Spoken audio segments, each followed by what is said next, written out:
Now, excess pressure. This is the second video on surface tension. First, we try to understand what is the meaning of excess pressure. Now, if we take the liquid surface to be plain liquid surface, this is a plain liquid surface, uh, or the free surface, plain free surface of a liquid. Now, what happens?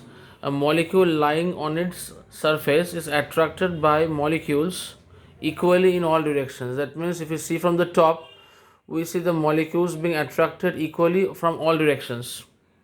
So the resultant force on this molecule due to surface tension is zero. So the resulting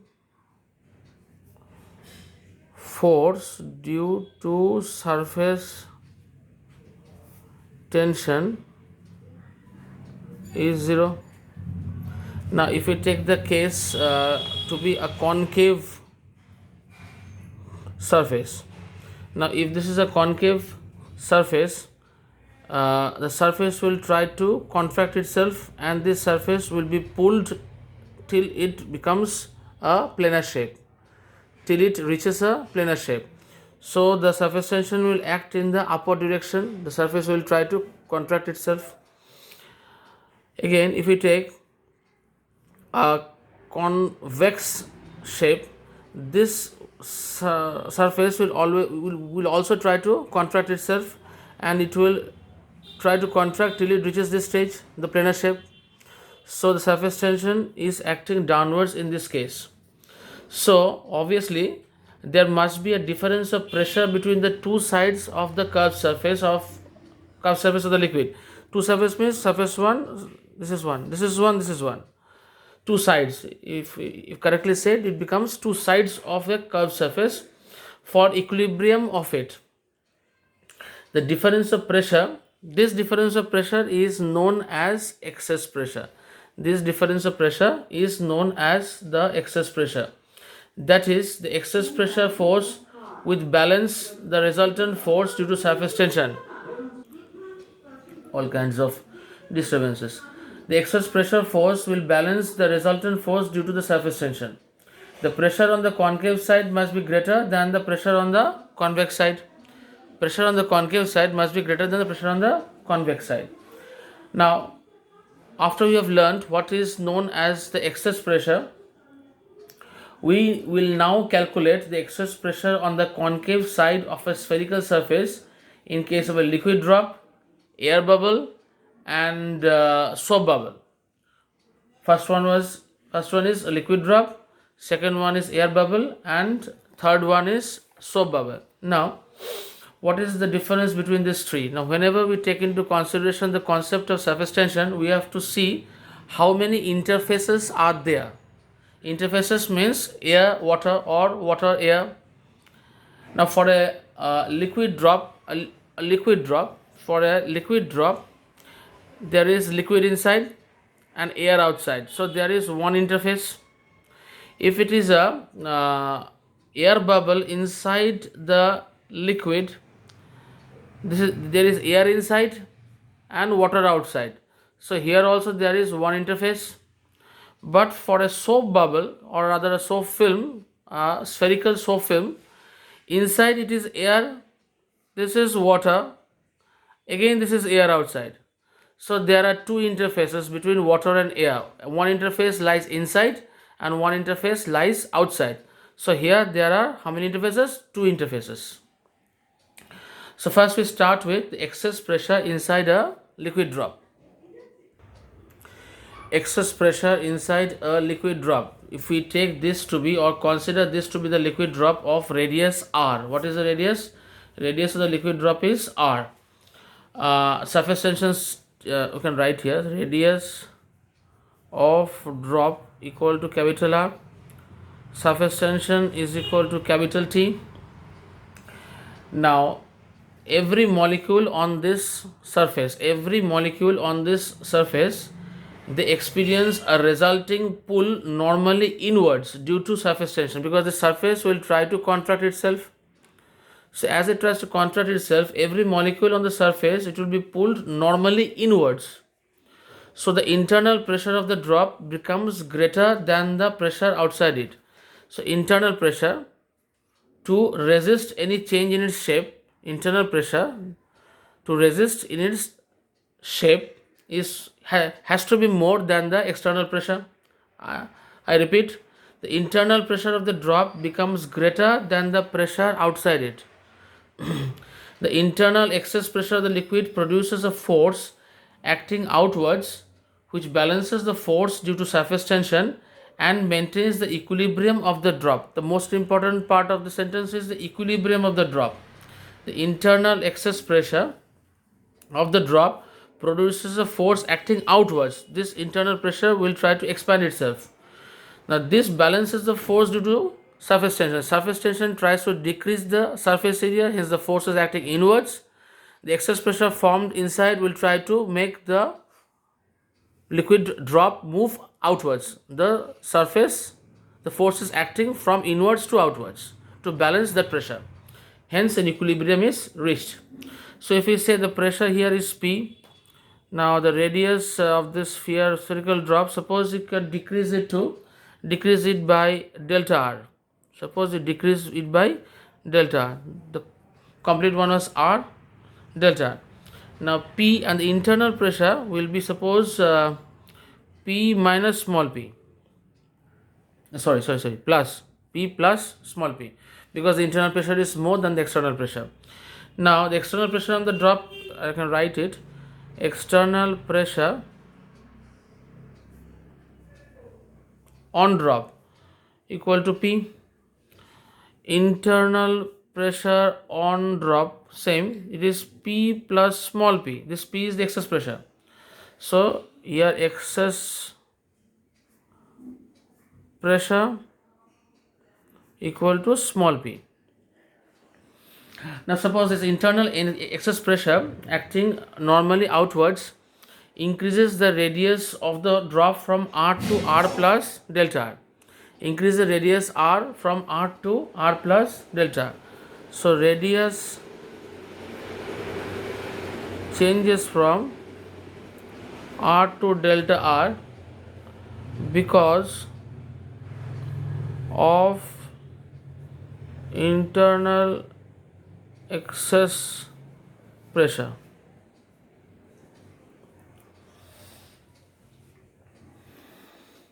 Now it increases the surface area of the drop. Radius changes from r to r plus delta r because of the internal excess pressure. That means it tries to increase the surface area of the drop. Here delta r is taken to be so small that the pressure inside the drop may be taken to be unchanged. Now you have to formulate the work done by this excess pressure,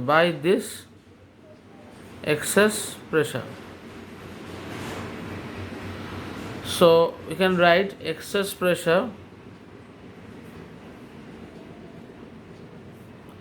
into area into displacement.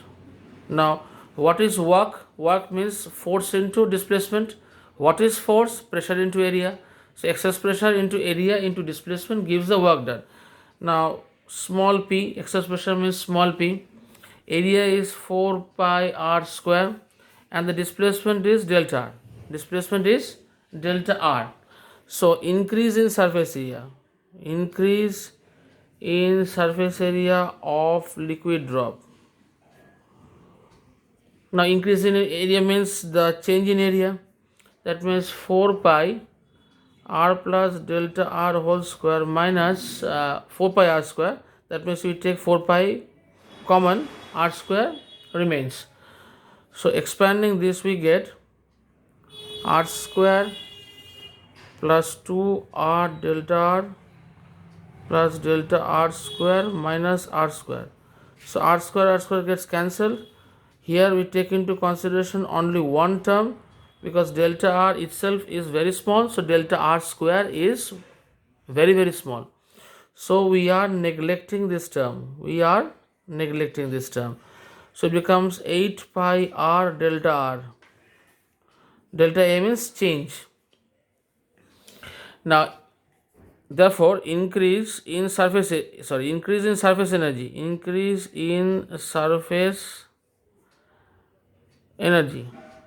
Now, what is the increase in surface energy?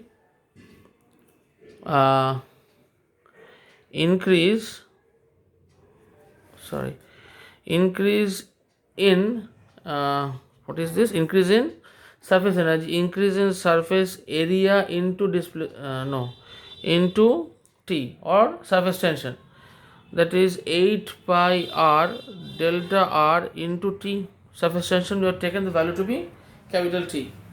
So increase in surface energy means increase in surface area into T.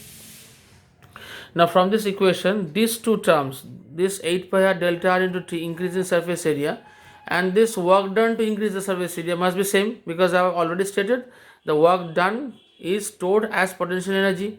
So these two figures has to be equal.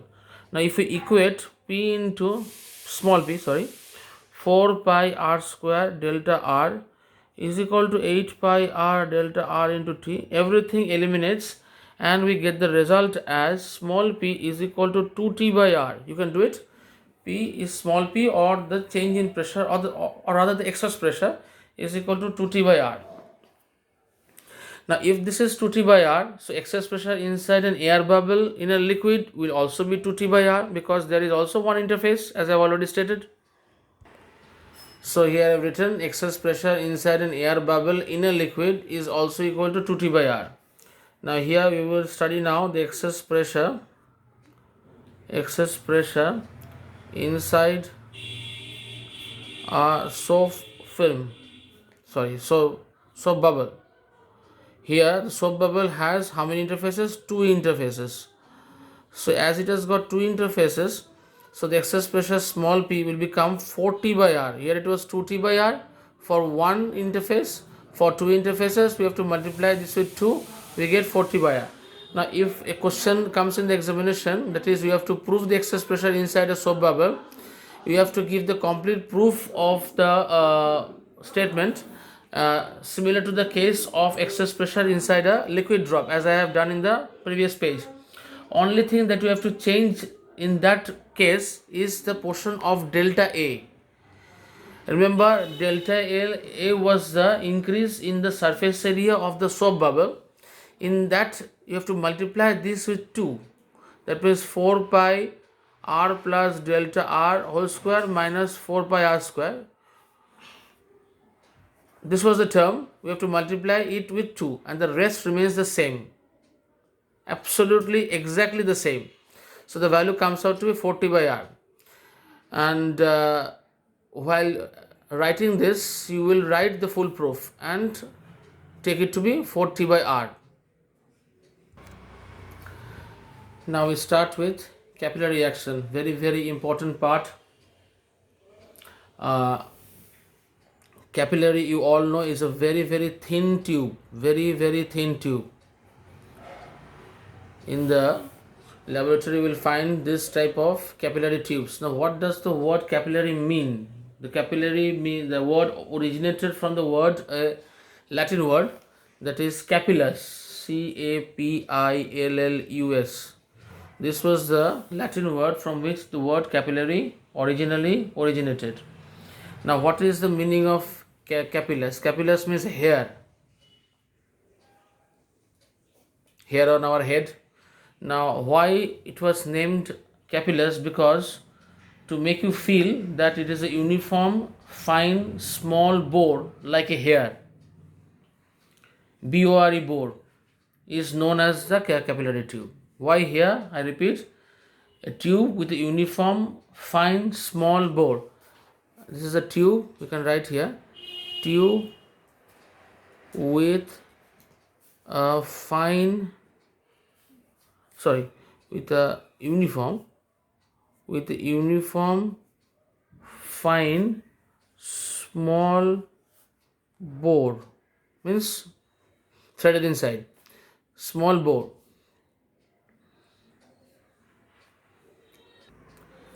Now when the capillary tube is inserted in water, if this is the liquid layer or the water level, if we dip a capillary tube into it, a thin layer, and a fat tube, what that means, the tube which has got a greater diameter, we find the liquid level rises in this tube by this much, whereas in the capillary tube it rises to a much higher level. So when a capillary tube is inserted vertically upright into water, the water rises within the tube and its level inside the tube stands higher than the water level outside. This is the layer inside, this is the water level outside, it stands higher.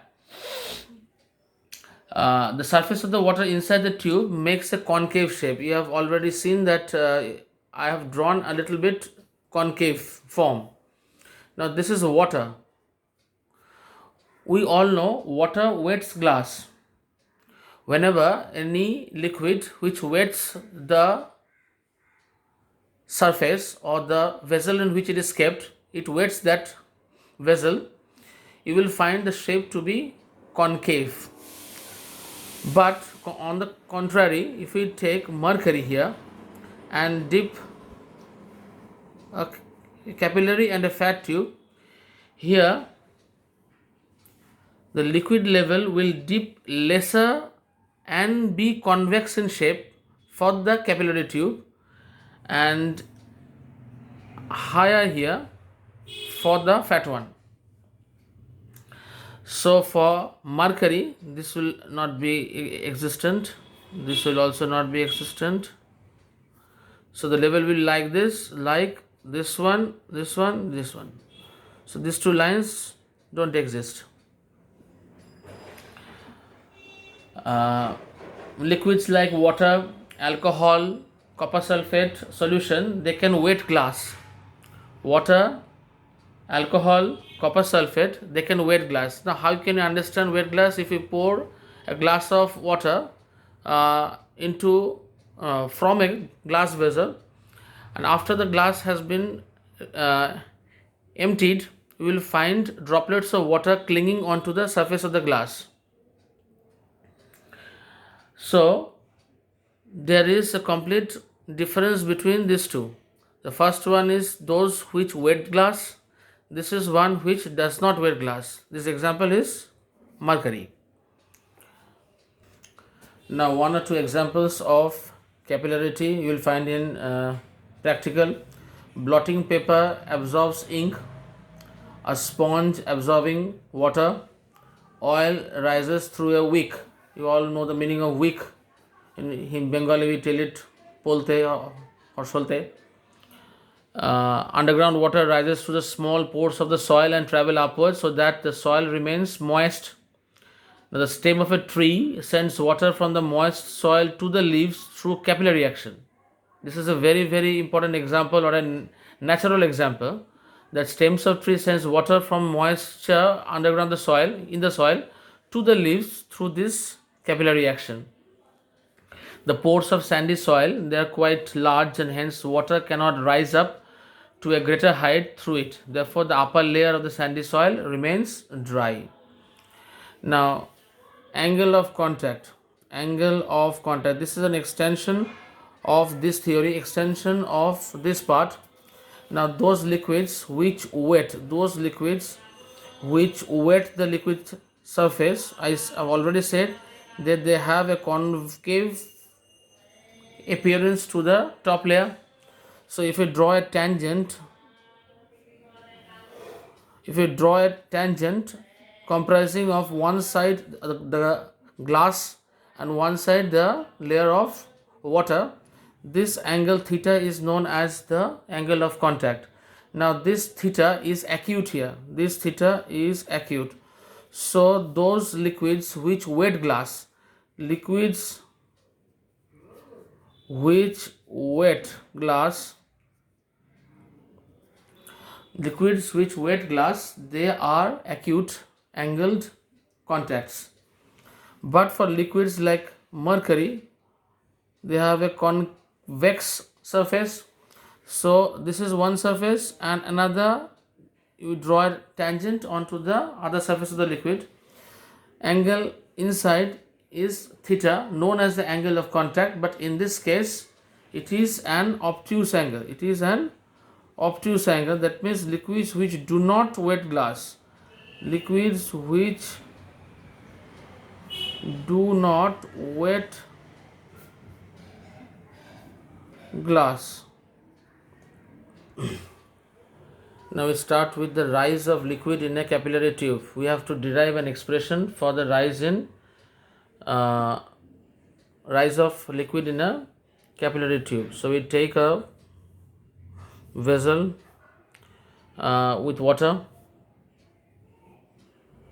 and deeper capillary tube. I am showing it in a enlarged format so you can understand the forces acting. This is the capillary tube. Now the liquid rises to the tube at a height of h. So this is the rise of liquid in the capillary tube. The meniscus, if we take water in it, so it will be a concave format. It will be a concave form like this. Now if this is a concave form, it can be taken in the shape of a semicircle. So the height here will be r. Again the radius of the tube is also r. If the radius of the tube is r, and if we take this to be a semicircle, now this height raised will be r. Now the tension force or the surface tension force will be acting. Surface tension force will be trying to, now this part of liquid, this is one part and this is another part, that is the extra part of liquid will try to move downwards due to its own weight, but this is not allowed to fall downwards because of a force in the opposite direction. Now if we draw a tangent in this direction, so this is theta, so the reaction force acts in the opposite direction. Reaction force acts in the opposite direction. And you can draw this tension force here also, T, the reaction force acting in the opposite direction, T. We try to break this tension force or the reaction force into two components. If this is theta, this is theta. So this is T cos theta and this is T sin theta. Similarly is the case here, T cos theta and T cos theta and T sin theta. Now every point on this circumference of the capillary tube has a horizontal force of T sin theta. So every T sin theta, so that means summation of T sin thetas will be 0, but the summation of T cos theta will not be 0. The summation of T sin theta is equal to 0, but summation of T cos theta will not be 0. So the weight of the total volume of liquid, if you say that, but first let us calculate the total upward force on the liquid. First calculate the total upward force on liquid. Now what is the upward force? Upward force is T cos theta. So T cos theta is acted at every point along 2 pi r. That means the circumference of the tube. So we have to multiply 2 pi r with T cos theta. Now it is this force which supports the weight of the column H of the liquid. This is the force which supports this column H of liquid. Let volume of liquid of height h be V. So liquid of height h, the volume of the liquid, the volume of the liquid of height h be V. So the weight of total volume of liquid. Now we have to understand this very carefully. What will be the value of the total weight or the weight of the total volume of liquid? So total volume of liquid means pi r square h rho g plus v rho g. That means this is the weight of the liquid. That means the pi r square h into rho into g, volume into density into g. That means the weight. This is the weight of the liquid of column H from here to the bottom of height H. This liquid column. And extra amount of liquid, this part and this part, sums up to a volume, let us suppose said be V. So again V rho g means another weight. So pi r square h rho g plus V rho g. This is the total weight of the total volume of liquid. Now we have to equate this with the force because that force balances this weight. So 2 pi r into t cos theta is equal to pi r square h plus v into rho g, taking rho g common from the equation from that part. So we get t is equal to pi r square h plus v 2 pi r cos theta into rho into g. Now if the volume of the meniscus, volume of the liquid in the meniscus, that means this part, if we take it to be negligible in comparison with the column of H, that means if we take V to be negligible, if V is taken to be negligible, that means we are replacing V with 0 in the equation. It becomes pi r square h rho g by 2 pi r cos theta. It becomes 2t cos theta by r rho g. One r gets cancelled from here. But if we consider V not to be negligible. Now if we have to formulate a expression for V. Now what is V? It was like this.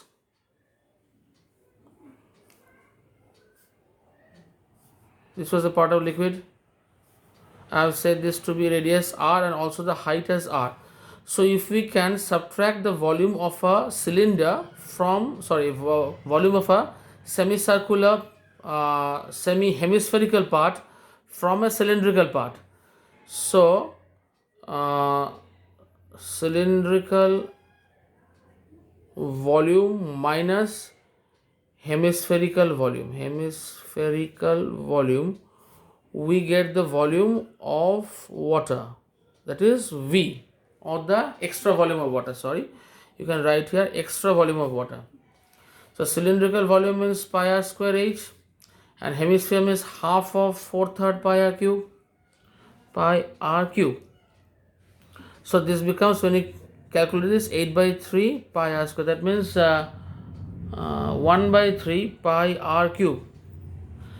So in this expression of t, we replace V with 1/3 pi r cube. So t is equal to pi r square h plus 1/3 pi r cube total into rho g by, what was the expression, 2 pi r cos theta. 2 pi r cos theta. Taking r common and getting one r eliminated from the numerator and denominator, the last expression will be like this: h plus r/3 rho g by 2. Now if, very important, you have to understand this, if temperature is constant, so T, rho and theta are constants. If temperature is not changing, therefore temperature, density and the angle of contact will not change. Hence you find here that HR is equal to constant. H into R, this H into R is a constant. This is known as Jourin's law. Now if we can get back to one page, what was that? This picture. Now Jourin's law says that H into R is constant. No, sorry, not this diagram. This diagram. The radius h into r was constant. H into r is constant.